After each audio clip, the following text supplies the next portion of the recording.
Imagine a video load bar that gets to 99%. But to load that final 1%, it has to load half of it. Right. And then half of what is left. Right. And then half of that tiny remaining sliver. It gets infinitely closer to 100%. But it never, it never actually finishes. Mm-hmm. But I mean, logically, the video shouldn't be able to press play. Yeah, the process traps you in this endless loop. You're sort of shivering on the absolute edge of completion, but permanently locked out of it. Welcome to the night. It's quiet out there. The world has slowed down, and you found your way to Science After Dark. Yeah, it's good to be here. Tonight we're going on a late-night exploration into something that is quite literally moundless. We're looking at a concept that isn't just a very big number, but a profound paradox. A really deeply unsettling one, honestly. Exactly. It's an idea that completely broke ancient philosophy, essentially built modern mathematics, and continues to haunt the very edges of theoretical physics to this day. So tonight's deep dive is all about infinity. It's a perfect subject for this time of night. When you strip away the daily noise, you're left with these massive structural questions about reality. Yeah, the really big ones. Right. And infinity has been troubling human thought for a very long time. That buffering video scenario you just described, Yeah. that's actually a modern dressing on a puzzle posed over 2,000 years ago by the Greek philosopher Zeno of Elea. Oh, wow. Okay. Yeah, he used it to fundamentally unsettle our understanding of space and time. Yeah. It's known as the dichotomy paradox. Right, because if we take Zeno's logic and apply it to something as simple as, I don't know, walking across a room, things get weird fast. Oh, very fast. Like, he argued that to walk any distance at all, you first have to walk half of it. But to reach that halfway mark, you have to walk half of that first half. Exactly. And half of that remaining half. So you're forced to complete an infinite number of physical steps just to move a single inch. Yeah. Zeno essentially proved that motion is an illusion. He had another version to the famous paradox of Achilles and the tortoise. Right, the race. Right. Achilles gives the tortoise a head start in a race. By the time Achilles reaches the exact spot where the tortoise just was, the tortoise has moved a little bit further ahead. Leaving a new gap to close. Exactly. Achilles runs to that new spot, but the tortoise has moved again. Because space and time can theoretically be infinitely divided, this catch-up process repeats forever. Wow.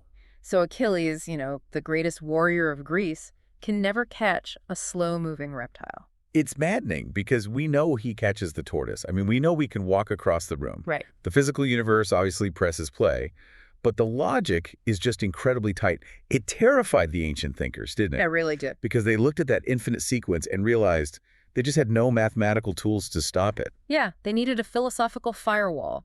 And Aristotle provided one in the 4th century BCE. His fix actually dominated Western thought for, well, roughly 2 millennia. That's a long time for a firewall to hold. It is. He drew a very strict line in the sand by distinguishing between two concepts, potential infinity and actual infinity. Potential versus actual. Yeah. How did he define the boundary there? Well, potential infinity is a process that can always be extended. Think about counting. You can always say +1. Okay. Or think of dividing a line. You can always cut it in half again. The process itself is infinite, but at any given moment you freeze time, the number you're holding or the pieces you've cut are entirely finite. Right. So you never actually reach the end. Exactly. Yeah. Aristotle accepted potential infinity. What he outright rejected was actual infinity. The finished product. Yes, the idea of an infinite, completed totality. Like a finished object made of infinite parts just sitting right there in front of you. I mean, to the ancient mind, that must have sounded utterly incoherent. You can't hold an endless thing in your hand. No, you can't. And it led to a deep psychological and philosophical aversion, historically called the horror infinity. The horror of the infinite. Right. For centuries, mathematics and philosophy operated under the strict rule that actual infinity was forbidden territory. But you can't keep a lid on the universe's weirdness forever, though. If the math demands it, the horror infinity has to crack eventually. That's just the nature of math. Yeah, I mean, someone is going to notice a leak in the plumbing. And the first real cracks appeared in the 17th century with Galileo. In 1638, he noticed a deeply unsettling paradox involving perfect squares. Like 1, 4, 9, 16. Exactly. He realized that for every single whole number that exists, there is exactly one perfect square. Yeah. 1 pairs with 1, 2 pairs with 4, 3 pairs with 9. Wait, I see the trap here and it's already making my head spin. Yep. If every whole number has a corresponding perfect square, then there must be exactly the same amount of perfect squares as there are whole numbers. It's a perfect one-to-one correspondence. Yet perfect squares are only a tiny fraction of the whole numbers. If you look at the numbers 1 through 100, there are 100 whole numbers, but only 10 perfect squares. The vast majority of numbers are not squares. But they still pair up infinitely. Yes. So Galileo's pairing showed that an infinite set, the perfect squares, is somehow the exact same size as a set that completely contains it. A part is equal to the whole. That feels like a glitch in logic. It completely violates basic common sense. It does, but rather than run from it, later mathematicians actually embraced it. By 1888, Richard Dedekind took this bizarre, counterintuitive property and made it the standard mathematical definition of infinity. Really? Yeah. A set is officially infinite if it can be put into a one-to-one correspondence with a proper subset of itself. Okay, so we started getting a handle on the rules of the game. But what about Zeno's runner? We still haven't mathematically gotten Achilles past the It's tortoise. true. The rescue mission for Achilles came from calculus. In the late 17th century, Newton and Leibniz built the foundations. Right, the classic calculus pioneers. Exactly. Then, in the 19th century, mathematicians like Cauchy and Weierstrass developed the rigorous theory of limits. They finally showed how an infinite process can have a finite, well-defined result. Okay, how does that work? Well, if you had 1/2 plus 1/4 plus 1/8 and keep going forever, the sum doesn't blow up to infinity. The series converges perfectly and exactly to 1. I am going to push back gently on this, though, because calculus has always felt a bit like, I don't know, mathematical sleight of hand to me. Oh, really? How so? Well, we aren't actually counting to the end of that infinite series, are we? We're just drawing a tidy little box around this endless process, observing where it's heading, calling it a limit, and declaring it converged. Ah, I see what you mean. Yeah, it feels like we're sidestepping the infinite rather than crossing it. That is a very astute critique, actually. And it highlights the boundary of what calculus really achieved. Calculus tamed potential infinity. It gave us a pristine working set of tools to handle processes that approach a limit. But it didn't conquer actual infinity. It just boxed it up safely so engineers could build bridges and calculate planetary orbits. So the real storm was still out there. Oh, absolutely. The real storm, the moment someone truly tried to look actual infinity in the eye and count it, was still coming. So we're moving from trying to tame infinity to a realization that completely shattered the mathematical world. Yes, we are. The idea that infinity isn't just one big, endless bucket, it comes in different sizes. The person who dared to measure those sizes was Georg Cantor. Born in St. Petersburg in 1845, this German mathematician essentially created a modern set theory. And he didn't just count infinity, he proved some were bigger than others, right? He did. In 1874, Cantor published a proof that the real numbers, which includes all the infinite decimals, irrational numbers like pi, are uncountable. Uncountable meaning what exactly? He proved mathematically that there are fundamentally more real numbers than there are natural counting numbers like 1, 2, 3. Even though both sets are infinite, one infinity is strictly larger than the other. That is staggering. And he went even further down the rabbit hole, didn't he? He did. In 1877, Cantor proved something so counterintuitive that it astonished even him. He showed that a one-dimensional line segment, say an inch long, contains the exact same number of points as a solid, two-dimensional square miles wide. Wait, an inch line has the same amount of points as a massive square. Yes. The cardinality, the absolute size of those two infinities, is identical.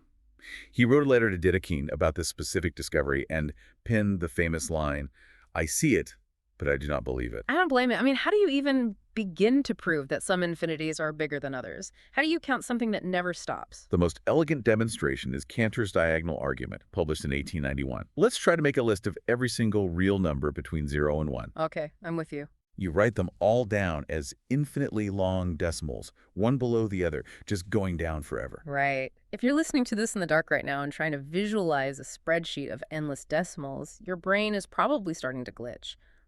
But I have the picture. A never-ending list. Now, Cantor builds a brand new number to prove your list is incomplete. We take the very first digit of the first number on your list, and we change it. If it's a 2, we make it a 3. Okay. Then we take the second digit of the second number and change that, the third digit of the third number and change that.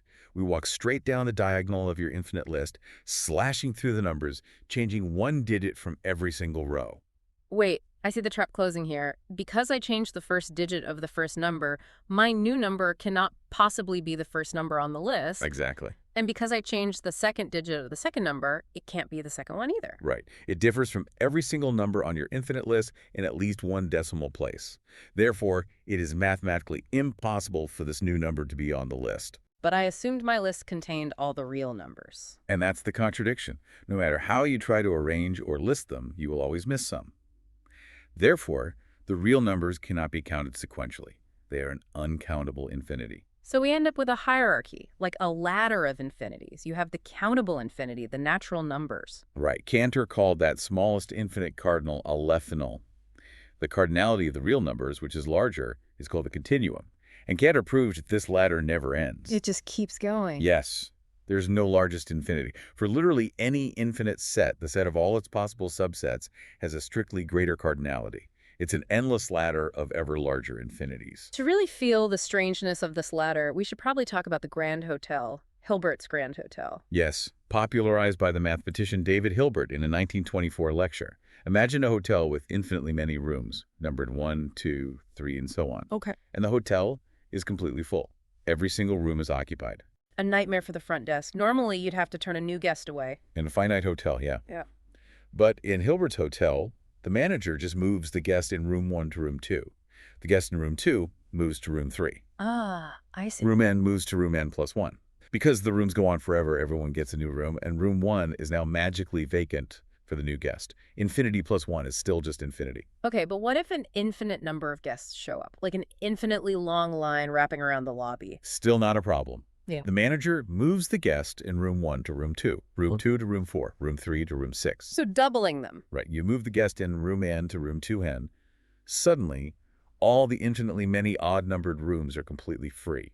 Infinity plus infinity is still just infinity. That's wild. The hotel can even fit infinitely many buses, each carrying infinitely many guests, by using powers of prime numbers to assign rooms. It operates perfectly, like a magical computer hard drive. If I have a folder full of files but I need more space, I just run a script that unzips endless new folders, shifting every existing file over by a specific formula. Exactly. The system just absorbs the new data. But what happens to the hotel if Cantor shows up with his uncountable infinity? Yeah. The continuum. That is the breaking point. If a guest arrives for every real number on the continuum, the hotel fails. Why? The countable tricks of shifting rooms from N to 2N simply don't work, because you can't put an uncountable infinity into a one-to-one sequence. There are no next real numbers to assign to rooms. Cantor's infinity is fundamentally too large for Hilbert's infinite hotel. It's like that magical hard drive encountering a completely alien file format. No matter how many folders you free up with your scripts, the computer fundamentally cannot read or store the data. The structure itself is incompatible. It really is. And exploring this endless alien structure of infinities took a devastating personal toll on Cantor. The pushback he received wasn't just quiet academic disagreement. It was visceral, wasn't it? People felt he was breaking something sacred. It was incredibly cruel. Leopold Kronecker, a highly influential mathematician in Berlin, viciously attacked Cantor's work. Kronecker was a strict believer in potential infinity only. Right, going back to Aristotle. Exactly. He famously declared, "God made the integers, all else is the work of man." He actively blocked Cantor's career, marginalized him, and treated his work on actual infinity as a dangerous corruption of mathematics. So Cantor suffered deeply for daring to touch the actual infinite. He did. He experienced recurring bouts of severe depression. He spent long periods in sanatoriums, his mental health just fracturing under the weight of his own discoveries and the brutal isolation from his peers. That's so tragic. He died in a sanatorium in Halle in 1918 during the poverty and starvation of the First World War. It wasn't until much later that David Hilbert mounted a fierce defense of his legacy, stating, "No one shall expel us from the paradise that Cantor's created." A mathematical paradise that literally cost him his peace of mind. And part of what tormented him in those final years was a specific puzzle he just couldn't solve, right? The continuum hypothesis. Yes. Proposed by Cantor in 1878, it remains the most famous open question about infinity. Remember the ladder. Lf null is the countable infinity, the smallest. Right. The continuum is the uncountable infinity of the real numbers. Cantor asked a beautifully simple question. Is there any size of infinity strictly between them? Is there a step on the ladder between Elif null and the continuum? I mean, it sounds like a straightforward yes or no question. Either there is a step or there isn't. Cantor spent years trying to prove it, twisting his mind into knots, and he failed. The reason he failed took decades to unravel. In 1938, Kurt Gödel proved that the continuum hypothesis cannot be disproved within the standard axioms of mathematics. Okay. Then, in 1963, Paul Cohen proved that it cannot be proved either. I need to pause here because that is deeply unsettling. How can a mathematical statement be neither provable nor disprovable? Cohen used a conceptually mind-bending technique he called forcing.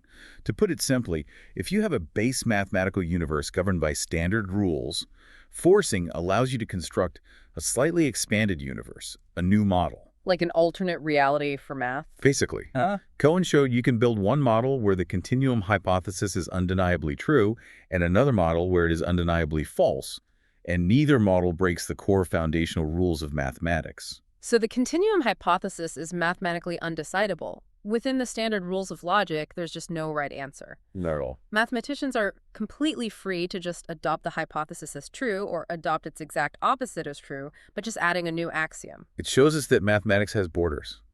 There is a genuine edge where the question of infinity simply outruns our formal logical systems.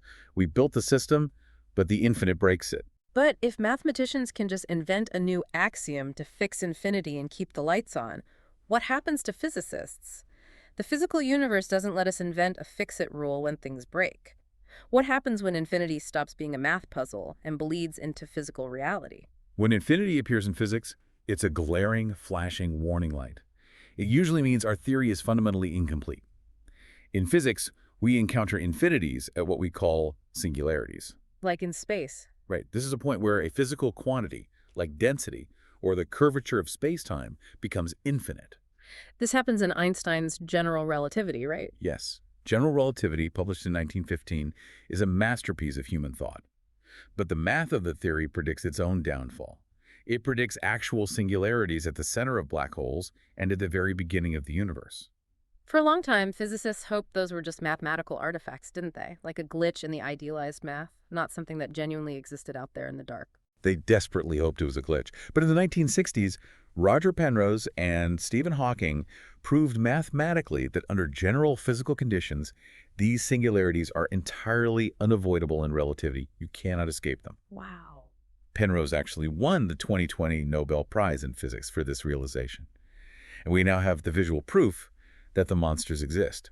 The Event Horizon Telescope released the first image of the supermassive black hole in galaxy M87 in 2019, followed by the image of Sagittarius A star, the black hole at the center of our own Milky Way, in 2022. So the infinite density is really out there, just hiding behind those event horizons. But what about the universe itself? Is space infinite? The honest answer is we just do not know. We know the observable universe is finite, has a radius of about 46.5 billion light years. Which always trips people up. It's 46.5 billion light years in radius, even though light has only been traveling for 13.8 billion years. Right? Because the fabric of space itself has been expanding that whole time, stretching the distance. Exactly. That is our cosmic horizon. We cannot see past it.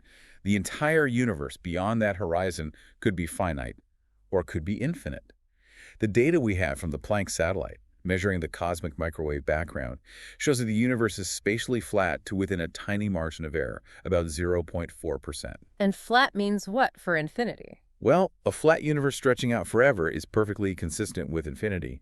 However, a flat universe could also be finite if it folds back on itself, possessing a non-trivial topology, like a torus. A torus topology. So essentially like playing a classic arcade game like Asteroids or Pac-Man. Yes. If you fly your ship off the right side of the screen, you don't hit a wall, you just pop back up on the left side of the screen. The space is flat, but it is entirely finite and contained. That is the perfect way to visualize a torus. The universe might just loop back on itself. The question remains completely open. When infinities pop up in other areas of physics, like quantum mechanics, we sort of have a trick to deal with them. We don't just stare at the singularity, we actively work around it. Physicists developed a technique called renormalization. To understand why we need it, you have to look at how quantum math treats fundamental particles, like an electron. In the equations, an electron is often treated as a point particle. It has mass and charge, but it has zero physical volume. It takes up no space. And whenever you divide by zero in an equation, things blow up. The math spirals into infinity. To fix this, physicists systematically absorb those mathematical infinities into finite, measured quantities taken directly from experiments. I've always thought renormalization sounds like a physicist frantically sweeping dirt under the rug right before the dinner guests arrive, just to keep the house looking perfectly clean and measurable. You're not alone. Many historical physicists felt exactly the same way. It felt like cheating. But the catch is that the rug sweeping works spectacularly well. It really does. Renormalization is how quantum electrodynamics became the most precisely tested theory in the history of physics. It can predict the electron's magnetic moment to about 10 significant figures of accuracy. It matches reality beautifully. But it's still just a workaround, right? Yes, despite that success, the underlying appearance of those infinities is still read as a sign that our framework is incomplete. It's exactly why we are so desperately searching for a theory of quantum gravity to finally resolve the infinite singularities of general relativity with the quantum world. So whether you're sweeping it under a rug in quantum mechanics or building a mathematical paradise for it like Cantor did, infinity just refuses to be ignored. It haunts human culture because it acts as this, I don't know, this ultimate mirror of our own limits. Cantor's math isn't just numbers on a chalkboard. It translates straight into psychological vertigo. Writers and philosophers have been deeply unsettled by it. I can imagine. Immanuel Kant argued in his first antinomy that human reason could argue with equal force that the world is finite and that the world is infinite. Kant saw this as proof that reason had completely overstepped its bounds. And Jorge Luis Borges took Cantor's mathematical sets and turned them into stunning literature. He really did. Borges captured the terror of actual infinity perfectly in stories like The Library of Battle. He describes a universe that is a vast, potentially infinite library containing every possible combination of letters. Oh, right, so it contains everything. Everything. But because it contains everything, the vast majority of it is pure, meaningless noise. It captures that ancient horror infinity, the psychological dread of confronting an endless physical space where humanity is entirely swallowed up by the boundless. So when we strip it all down, what is infinity? It is clearly not a number in the ordinary sense. It's the paradox that Achilles cannot logically catch the tortoise, and yet physically he breezes right past it. It's the grand hotel that is completely full but can always take one more guest. And it's the question that mathematics fundamentally proved it cannot answer. It forces us to confront our boundaries. It's a reminder that there are structural truths out there that outrun even our most powerful, rigorously designed formal systems. The edge of mathematics truly is the edge of thought itself. Which leaves me with one final lingering thought for tonight. If general relativity gives us physical infinities, these singularities, which tell us our physical theory is fundamentally broken and incomplete, Yeah.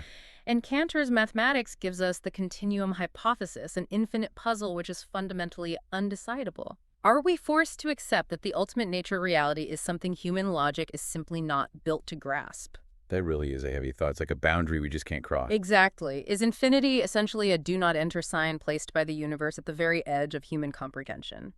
It is something to think about as you drift off tonight. Thank you for joining us on this late-night deep dive.